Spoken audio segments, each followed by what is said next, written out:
Se você tem acompanhado as devocionais diárias, e se você não está participando conosco e quer participar, lá atrás tem um QR Code grande para você entrar no grupo da igreja. Por esse QR Code você pede acesso, a gente vai te receber. E lá todos os dias a gente tem as informações nossas aqui da igreja, da nossa vida como família. Isso é bênção. E aí, se você deseja participar, pode através daquele QR Code você fazer, só escanear e pedir para entrar que a gente vai te incluir. Que todos os dias nós estamos colocando as devocionais lá. Nesses primeiros dias, se você está acompanhando, você viu que nos 2 primeiros dias a ênfase foi acerca da importância de proteger a família.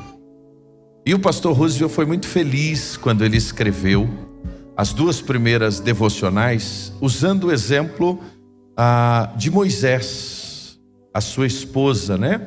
Aliás, os pais de Moisés, com aquela atitude de cuidar dele, como eles fizeram, como eles agiram para proteger Moisés. Ontem nós fomos levados a refletir sobre o perdão em família, sobre a importância do perdão dentro do lar, esse presente de Deus que restaura relacionamentos, né? Em Jesus nós aprendemos a perdoar e uma família ela aprende isso. E hoje, de maneira especial, que meditação a de hoje, preciosa demais, falando sobre levantar as cercas da nossa casa, levantar os muros da nossa casa em relação à nossa casa e aos nossos filhos. E o escritor do dia de hoje, que foi o pastor Roosevelt e um grupo, ele falou sobre os desafios que nós temos nessa geração de levantar as cercas para que nós e os nossos não sejam impactados pela imoralidade de tão fácil acesso na nossa geração. Ele falou sobre a questão das mídias digitais, sobre o uso das tecnologias, e ele falou sobre algumas coisas que nós precisamos tomar muito cuidado. Ele falou sobre a questão do desafio das ideologias, o avanço do progressismo, como tudo isso vai nos contaminando e ameaça os valores bíblicos de família.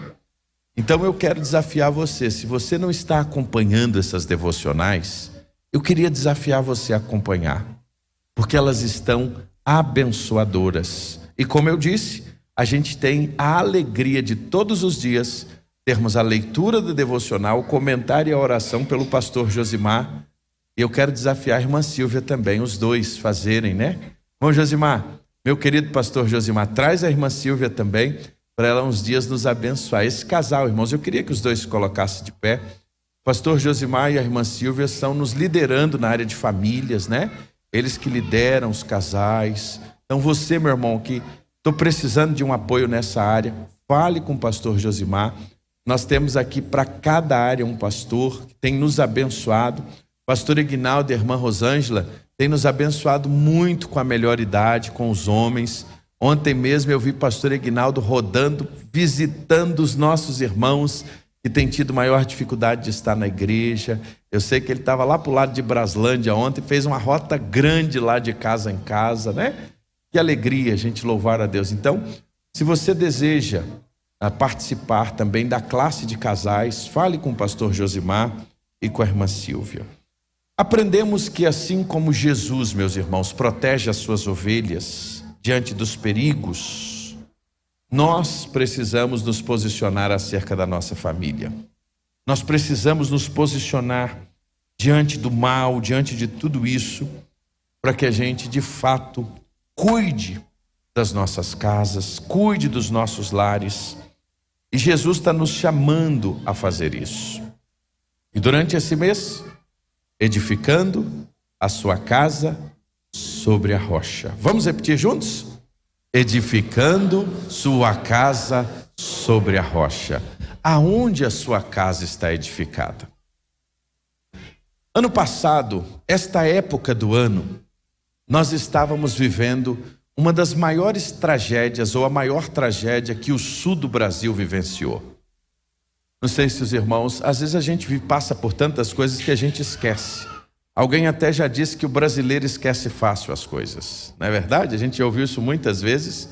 Mas esta época do ano, eu me lembro que nessa semana eu estava trabalhando na Venezuela e a gente começou de lá da Venezuela a ver uma série de coisas e tinha um pastor comigo, nós estávamos juntos e esse pastor é de Porto Alegre e toda hora ele mostrava um vídeo e aí a gente começou a ver, fazer contatos e de repente nós entramos no mês de maio com tudo aquilo que a gente viu o Rio Grande do Sul passar. E logo nós nos movimentamos. Eu lembro que as nossas igrejas, os batistas se movimentaram de norte a sul, e era movimento de lá, de cá, começamos a levantar alimento. Aqui na igreja mesmo nós participamos, levantamos tantos cobertores, levantamos alimentos com as igrejas, viemos para cá um dia, os irmãos lembram que a gente passou um dia aqui, preparando tudo aquilo, mandamos, e conseguimos chegar lá, foram 2 carretas aqui de Brasília. Mas em virtude do nosso servir na missão, nós fomos para lá também. E nós fomos visitar aquelas famílias, nós descemos em Florianópolis, fomos para as cidades atingidas. E nós chegamos em várias daquelas localidades. Mas eu nunca vou me esquecer de algumas cenas que a gente viu ali. Cenas assim que você parece que você estava assistindo um filme de terror, pastor Hugo, assim, de tanta destruição, de tanta coisa que aconteceu. Eu lembro que eu estava num local de uma cidade que foi atingida, que tinha uma árvore muito alta. Aquela pastor Rogel, ali, Lajeado, estava em Lajeado. Lajeado é onde aquela Havan foi coberta, aquela loja da Havan, uma das cenas, não sei se você lembra, que a Havan foi coberta por inteira, ali é Lajeado. Aquele rio que cobriu a loja da Havan, ele subiu tanto que tinha um lugar que ele passou por cima de uma árvore. E quando ele baixou, na árvore tinha uma cadeira pendurada lá em cima nos galhos. Imagina a altura e a força dessa água. Mas uma coisa que me chamou muita atenção, que num determinado lugar, lá no Rio Grande do Sul, tem muitas casas de madeira, bem pintadinhas, bonitinhas, com jardim na frente, e muitas casas também que são de alvenaria. Mas quando a tempestade veio, e depois que ela passou, a grande maioria das casas foram levadas. Mas em alguns lugares, algumas casas permaneceram. Interessante. Eu fui num lugar, que era uma rua, e várias casas dali foram levadas. Mas tinha algumas casas que ficaram.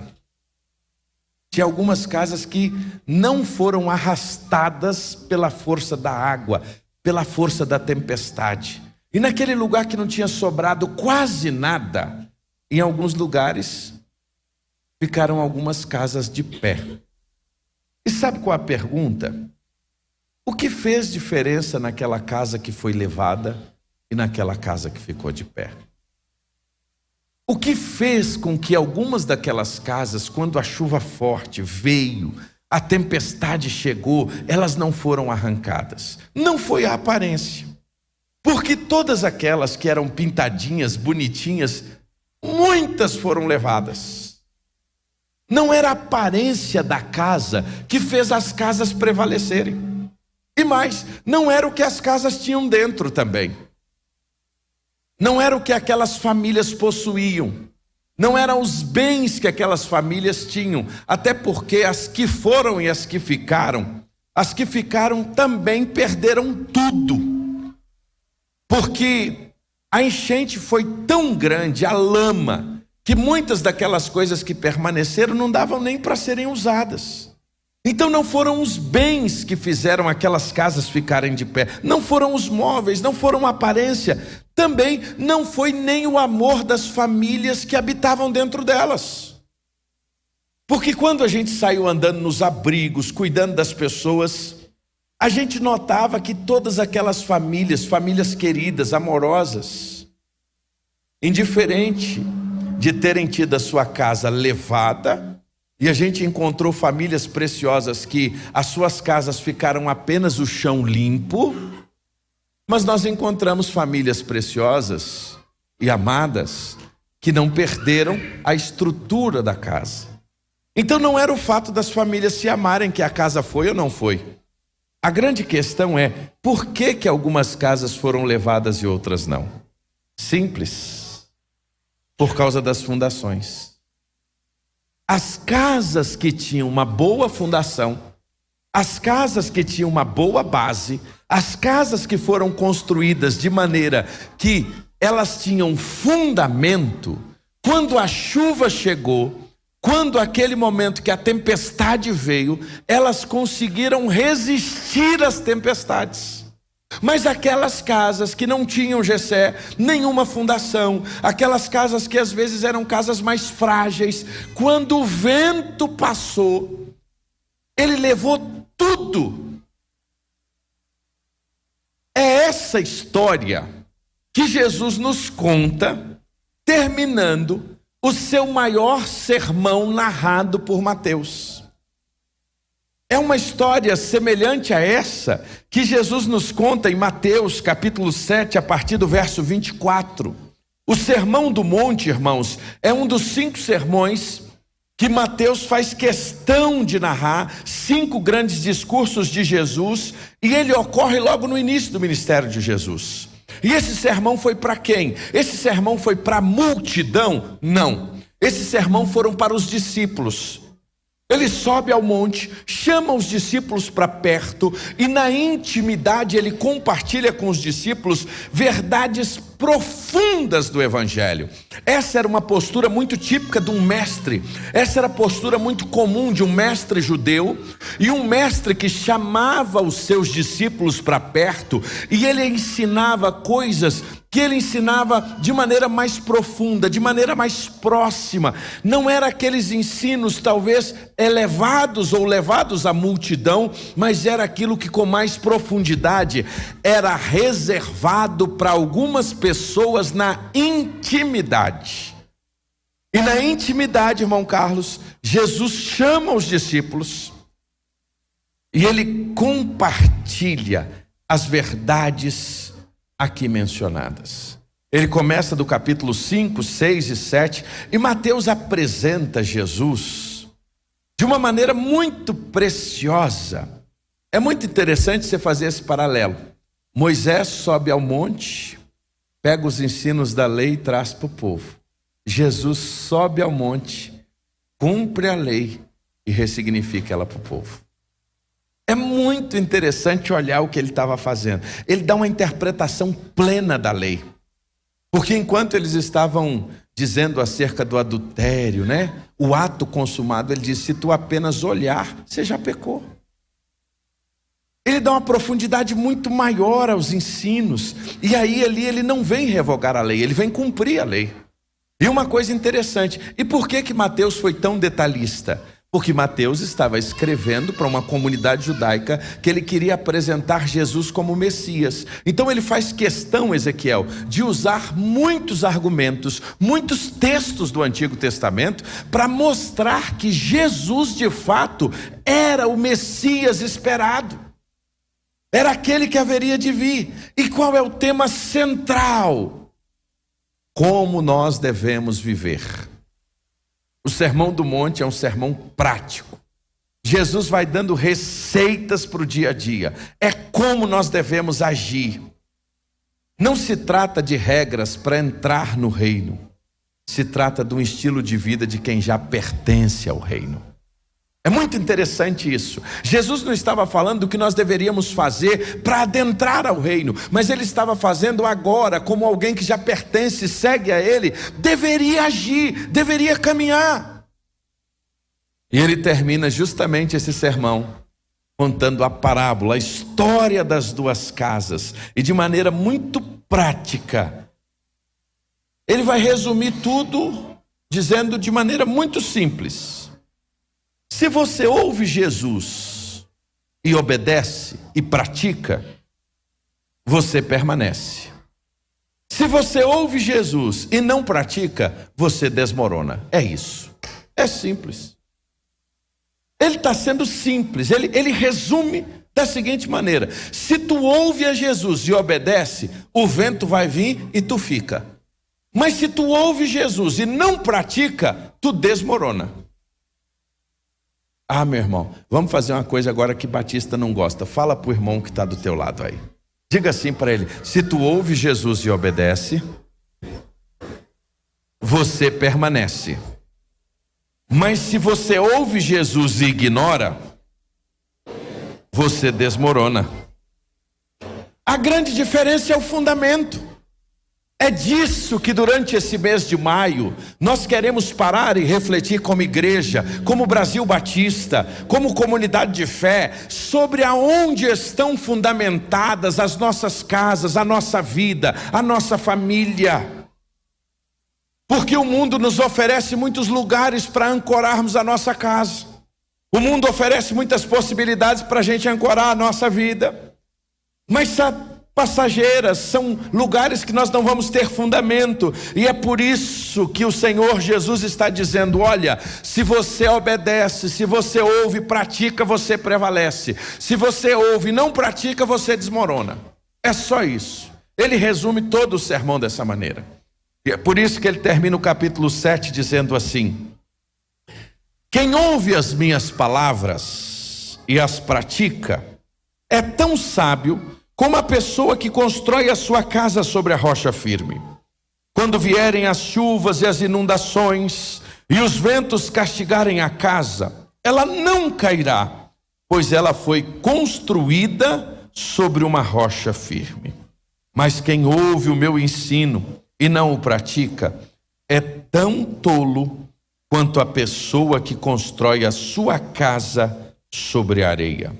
Quando vierem as chuvas e as inundações e os ventos castigarem esta casa, ela cairá. E a versão que eu tenho aqui diz assim: grande será o seu estrondo. Há uma versão que diz: grande será a sua queda ou a sua ruína. São versões diferentes para apresentar e descrever o que vai acontecer. Quando nós olhamos para esse texto, que Jesus fala da prática ou não das Escrituras, e quando nós estaremos aplicando ele durante este mês, e nós já entendemos o seu contexto, nós queremos nessa noite tirar pelo menos 3 lições preciosas para nós pensarmos no edificar a nossa casa sobre a rocha. Como nós podemos edificar? O que esse texto nos ensina? E esse texto vai nos ensinar e começa nos ensinando algo muito importante. Todos nós estamos em uma construção. Olha que interessante. Ele vai dizer que todos nós ouvimos. De alguma maneira, todos nós estamos sendo inundados nas palavras de Jesus. Todo aquele, pois, que ouve estas minhas palavras.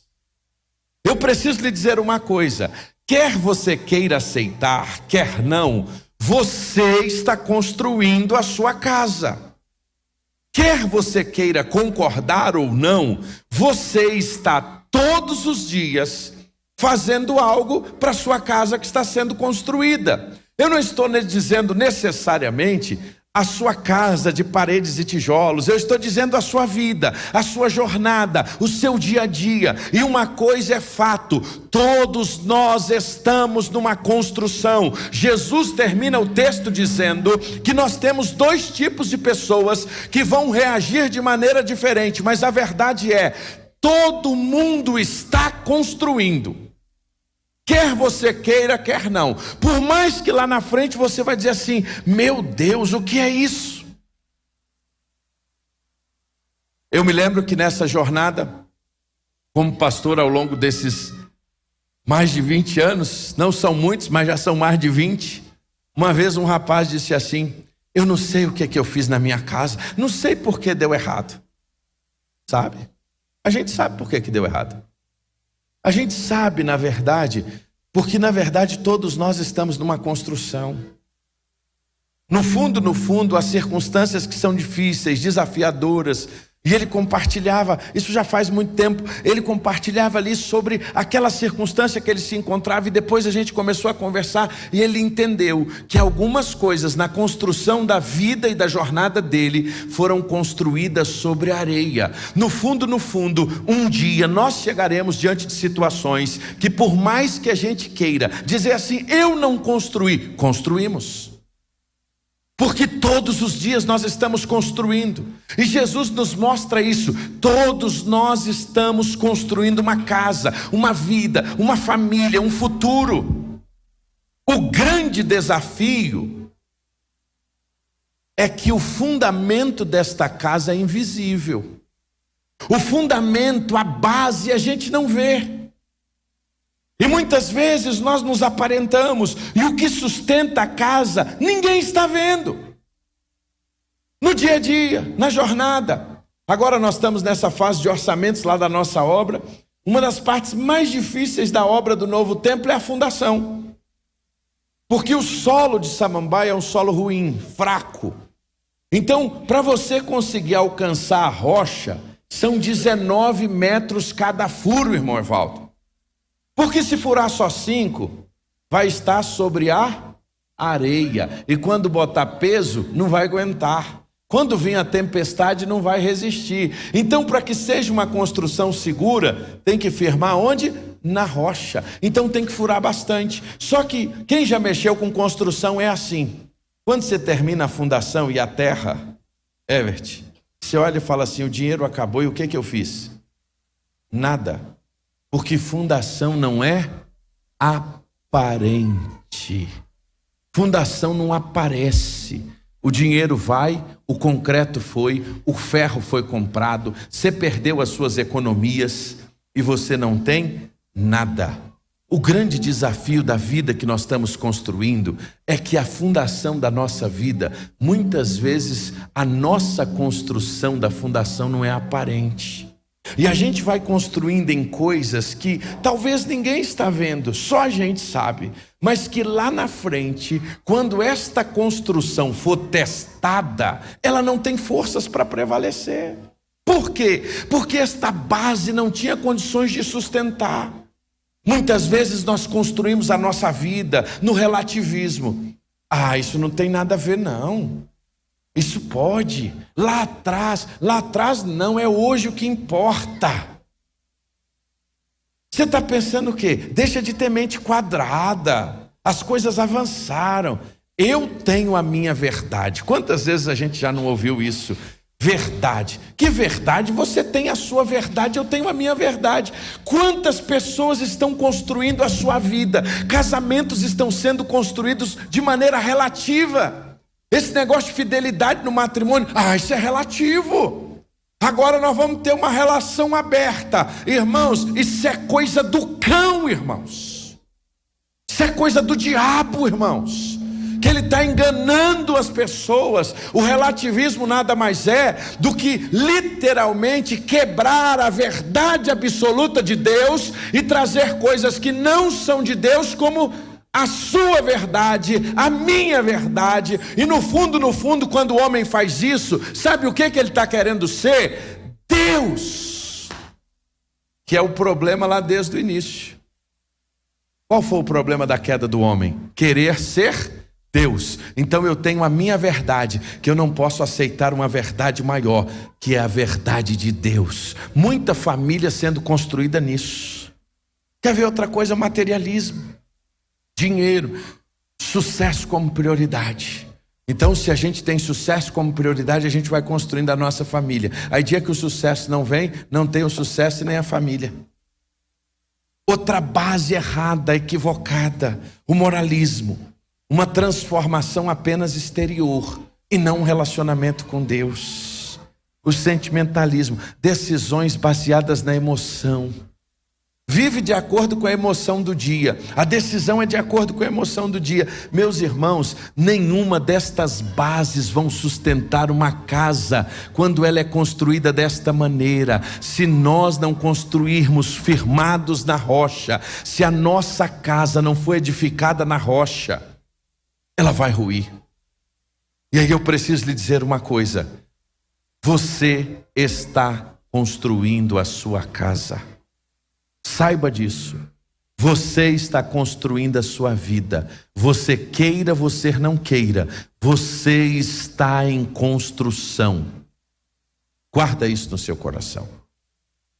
A grande pergunta é: em que base você está construindo? Em que base você está lançando os fundamentos, mas que construindo você está.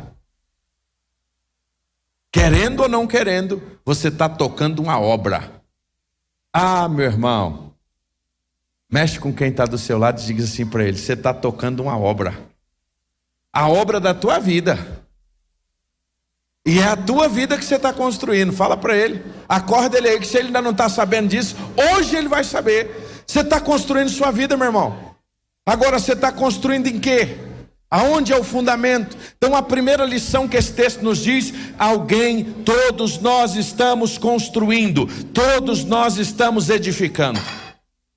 Agora, a segunda lição que esse texto vai nos ensinar, ele diz assim: caiu a chuva, transbordaram os rios, sopraram os ventos e deram com ímpeto contra aquela casa.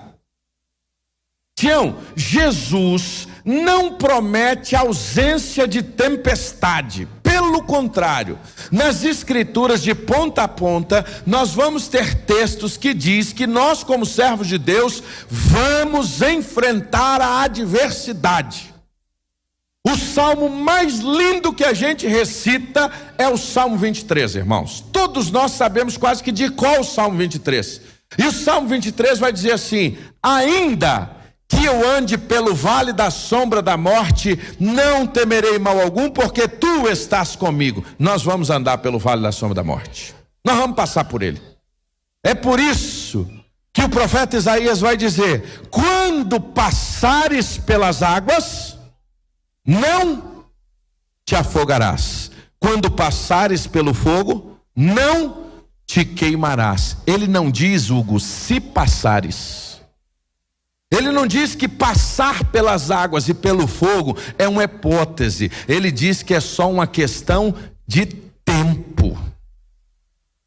Enfrentar o problema, enfrentar a chuva, enfrentar a tempestade, enfrentar o dia mau é só uma questão de tempo. Agora, essa mensagem não enche igreja não, irmãos. Essa mensagem não é muito convidativa, é meio estilo profeta Micaías. É o homem que ninguém queria ouvir, mas essa é a realidade.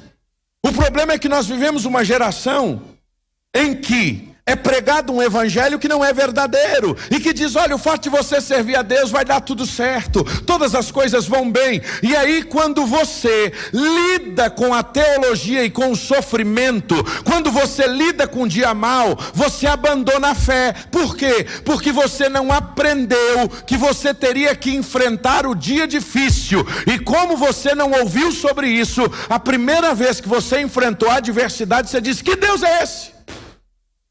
Me ensinaram que ele só ia me dar coisa boa. Era um jardim de infância, era um parquinho, era um play center. Eu ia ter tudo que eu quero, eu ia viver tudo que eu gosto. Ele ia me abençoar em tudo, ia me dar uma casa nova, um carro novo e uma saúde perfeita. E dia que você pega o exame e o resultado não era o que você esperava, aí você não volta mais na igreja. É por isso que nós temos uma multidão de desigrejados no Brasil. Gente que está ferida e machucada com as mentiras pregadas por ministérios e por aqueles que se dizem igreja e não são.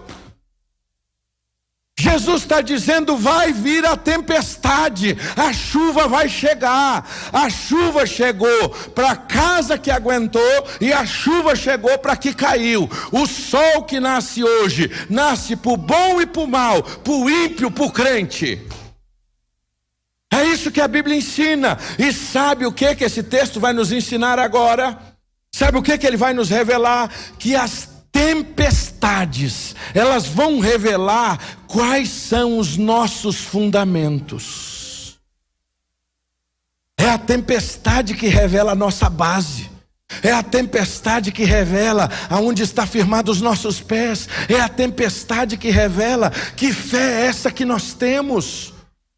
É a tempestade que vai revelar aonde nós estamos edificando a nossa vida. É por isso que quando a vida não é edificada sobre a rocha, quando chega a tempestade, a casa cai. Essa é uma segunda lição preciosa demais. A doença chega, a enfermidade chega, a luta chega, e ela chega para todo mundo. Para mim, um dos textos que mais me ensinaram, e eu poderia começar a contar a história aqui agora e o tempo não me permite, sobre a adversidade, sobre o sofrimento. Mas um dos textos bíblicos que mais me impressiona acerca disso é Atos capítulo 12, quando o texto começa dizendo que Pedro e Tiago estavam presos. Pedro é livre pelos anjos, Tiago é morto pela espada. Esse texto é um daqueles que mexe com a gente e nos mostra que Deus continua sendo Deus quando o anjo vem e abre a porta e Pedro sai, e Deus continua sendo Deus quando Tiago é morto pela espada. É difícil a gente lidar com a soberania de Deus quando nós queremos ser o centro. É difícil nós lidarmos com Deus que é soberano quando nós queremos que Deus faça o que eu quero.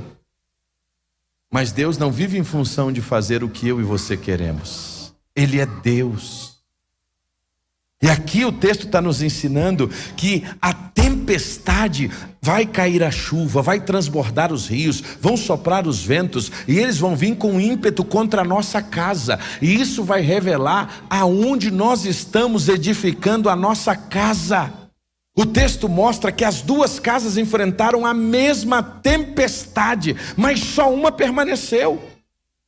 A provação, irmãos, a luta, a tempestade é o meio muitas vezes usado por Deus para nos purificar, nos fortalecer, nos levar a sermos pessoas melhores. Quantas vezes nós já lemos Romanos capítulo 5, versículos 3 e 4? A tribulação produz perseverança, a perseverança produz a experiência, e a experiência produz a esperança, meus irmãos. É provação, é luta, mas é a certeza de que nós não estamos sozinhos. Mas a pergunta é: aonde você está edificando a sua casa? Porque quando o dia chega, o dia mal chega, é quando a nossa casa vai mostrar onde ela está edificada. Eu vou terminar com a última aplicação.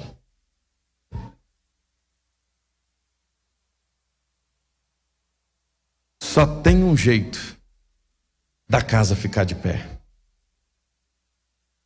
Não é ouvir a palavra. Guarda isso. Tem gente que está ouvindo a palavra todo dia e a casa cai.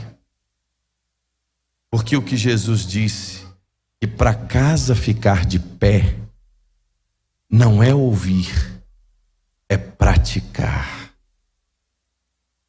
Não basta ser ouvinte. Irmãos, se tem um camarada que conhece bem a Bíblia, é o diabo, de ponta a ponta. Ele usa ela, ele usou até para tentar enganar Jesus na tentação. Ouvir é muito importante, mas é ouvir e praticar a palavra.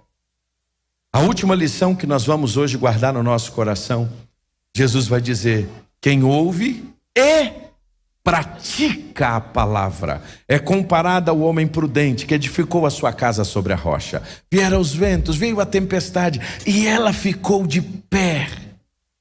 É muito mais do que apenas ser conhecedor.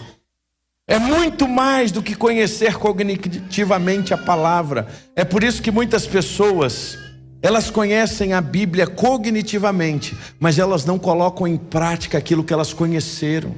Elas conhecem os livros da Bíblia, elas sabem versículos de cor, elas sabem a ordem dos livros, elas sabem quem são os autores. Ele foi criado até na igreja, só tem uma coisa: ele não pratica aquilo que ele sabe. E Jesus está dizendo, Daniel, que quando eu sei e não pratico, quando a tempestade chegar, ela vai me derrubar, porque eu não tenho força suficiente para permanecer de pé, porque a minha vida não está na base, vivendo na rocha que é Jesus. E há muita gente equivocada nisso, porque conhece a palavra de conceito, conhece a palavra, de abrir um louvor no YouTube e até cantar, só tem uma coisa: na hora das decisões da vida, de praticar, de dizer não, de vivenciar o que Cristo manda, nessas horas arrefece. Ouve a palavra, mas não a pratica. Quem ouvir e não praticar será como o homem imprudente que edificou a sua casa sobre a areia. Quando a tempestade chegar, o que vai acontecer com ela? Ela não vai resistir, ela vai cair, e a queda vai ser grande. Eu queria convidar você para ficar de pé. E a pergunta que eu preciso te fazer é: aonde você está construindo a sua vida? Isso é que você precisa sair daqui hoje com a resposta. E não é para mim não. Essa resposta, ela não é para mim. Essa resposta é para você. Essa resposta é para você diante de Deus. Eu preciso ter a minha resposta diante de Deus. Está cortando, filho, seu teclado. Eu preciso ter a resposta diante de Deus. Você precisa ter a sua resposta diante de Deus. Essa resposta, ela é individual. Cada um tem a sua. Eu gostaria de dar essa resposta pela Ana Vitória, eu não posso dar. Eu gostaria de dar essa resposta pelo João Rafael, eu não posso dar. Eu posso ensiná-los, eu posso apresentar a eles o caminho, mas eu não posso decidir por eles. Essa é uma decisão de cada um. E aí eu queria que você curvasse a sua cabeça hoje.